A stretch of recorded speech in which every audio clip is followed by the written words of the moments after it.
Thank you so much for visiting Ann-Gerd.com and to have a go on this pattern for the Bye paper napkin. On this pattern you have the QR code. This will actually take you to this YouTube video. You have the abbreviation for the stitches where I've made the drawing of the stitch and I've written that's a chain, and these two stitches are double crochet 2 together. I'm going to explain that later. And then this is the symbol for a turn with 3 chains.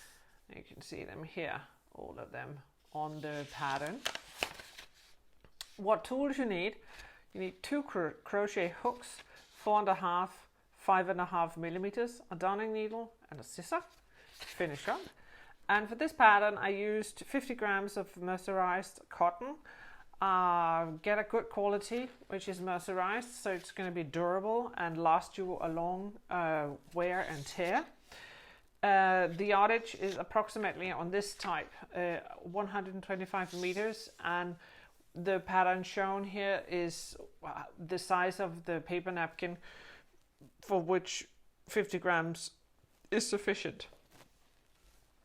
I'm just going to show you, it would have approximately this size. It's a nice napkin size. You can easily wipe your hands and your mouth. You can even use it for after you've done that. You can use it in the kitchen for the real dirty cleaning if you have to pick up something not nice. To begin with, you make 35 chains. I've done that with a 5.5 millimeter hook because then the chain gets nice and big and it's easier for you to go through the bump on the back side of the chain. The napkin itself, I've worked it in 4.5 millimeters so that you get the pattern itself is not too dense. Now this is used and has been washed, so it's a little denser than the finished napkin would actually be. Now let's start working it. You make a chain just with your hands. Make this small beginner's loop. I'm not actually going to change needle size in this instruction, but if you should do it with the 5.5 hook. Start with that one and do all the chains. So I'm just going to show you how you do the chains.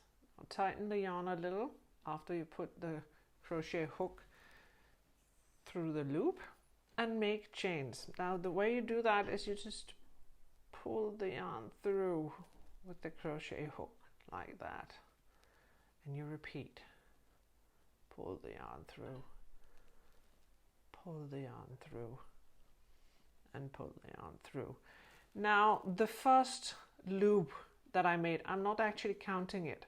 This is the chains. So here you have 4 chains. I'm just going to do a few so I can show you the pattern.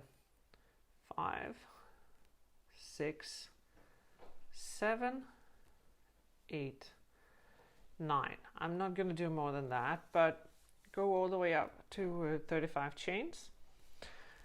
Now once you've done the 35th chain, you do 3 more, and those are the 3 you're going to use for turning your work. Now you have to do the double crochet 2 together. The first thing you do is put your hook behind the yarn and over like this. And then you find the bump on the back side of the chain. It's this one. And you go through with the yarn. Now you have 3 stitches on your hook and you go through 2 of them. Go behind the yarn again and go through the next bump. Now you have 4 stitches on your hook. Go through 2 of them so that these 2 guys look like each other. And then you go through all 3. So that's 1 stitch. This is the turning chain. So you do that again. Now the next stitch you go in the same circle here. Go through that one, go through 2 stitches, go behind and go through the next chain on the back, or bump on the back side of the chain actually, and then you pull through. So your stitch looks like this. And you repeat that all the way down. Go through the same one you just finished.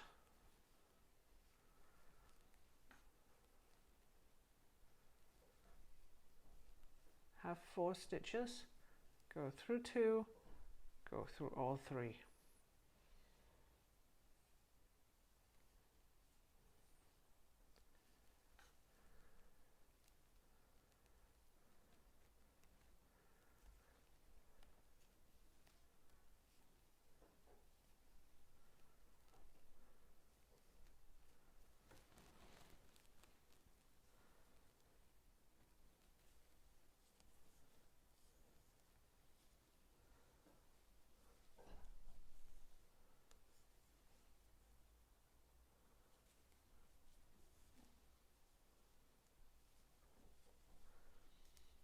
Actually, here you see another reason for using a hook size larger when you work the first round. This one would like to curl up a little. That's not going to happen once you've used the cloth and it's been washed and stuff like that, and you just pull it, it stops curling. But since I'm using the same hook size, it does have a tendency to curl. I'm just going to finish up row, go through the same bump on the back, and then the last bump. I have 4 in your hook, go through 2 and go through 3. So that's basically the stitch. And you can see now in the bottom that it has the same definition in the below as it does on top. And that's basically it. You turn your work with 3 chains, go behind, go into the stitch, make half a double crochet, go through to the next stitch and make a half a double crochet and pull through all 3. So it looks like this. Repeat, go to the same stitch, go to the next stitch, the same stitch, the next stitch. So you actually work each, just going to pull it a little so you can see it. Each stitch is actually worked 2 times, and then you finish up the row. I'm just gonna do it a little fast, so I'm just gonna show you one more turn, because we go to the chains in the end.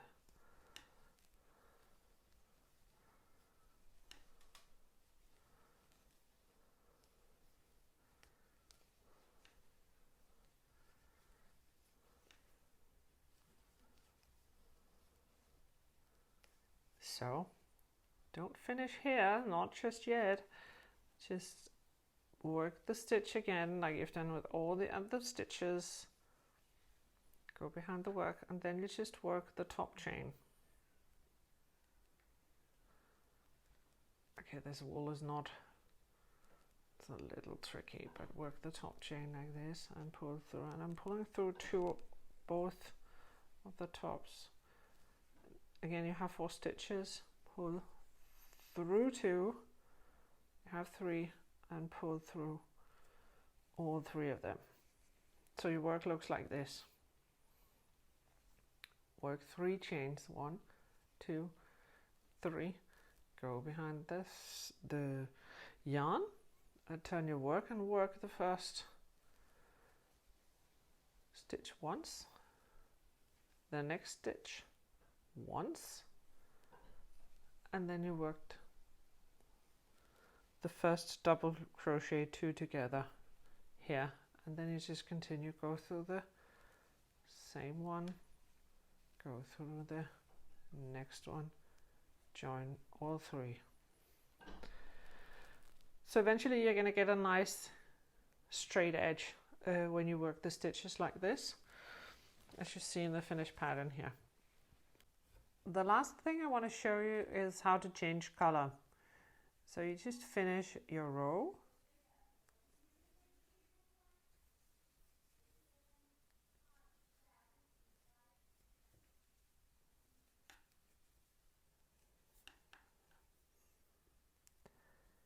go into the chains, have 4 on your hook, go through 2 of them, now you have 3 on your hook, and now you drop your yarn and get the second color, and the new color you work through all 3 stitches, so it looks like this. You can tie up these 2 to hold the yarn. It depends on the mercerized cotton is a little more slippery than the wool I'm working in right now. So you chain 3, 1, 2, 3, turn the work, go behind, and start working your stitches again.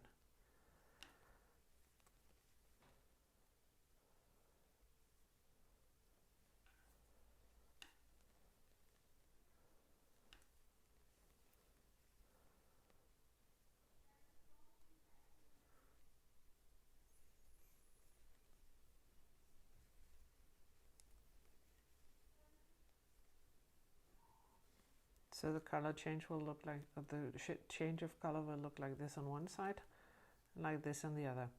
Now when you weave in the ends, just weave in the gray one in the gray color, and the red one in the red color. So you get this really clear cut change of color. So again, here you can see why you need to use a bigger hook in the bottom chains. So it is, then it will become a proper square. But that's basically it. Thank you so much for visiting Ann-Gerd.com and for following this pattern. I hope it's going to help you kick out the paper napkins and go to these reusable cotton ones. Thank you so much for joining me here at Ann-Gerd.com. I hope to see you soon. Bye bye.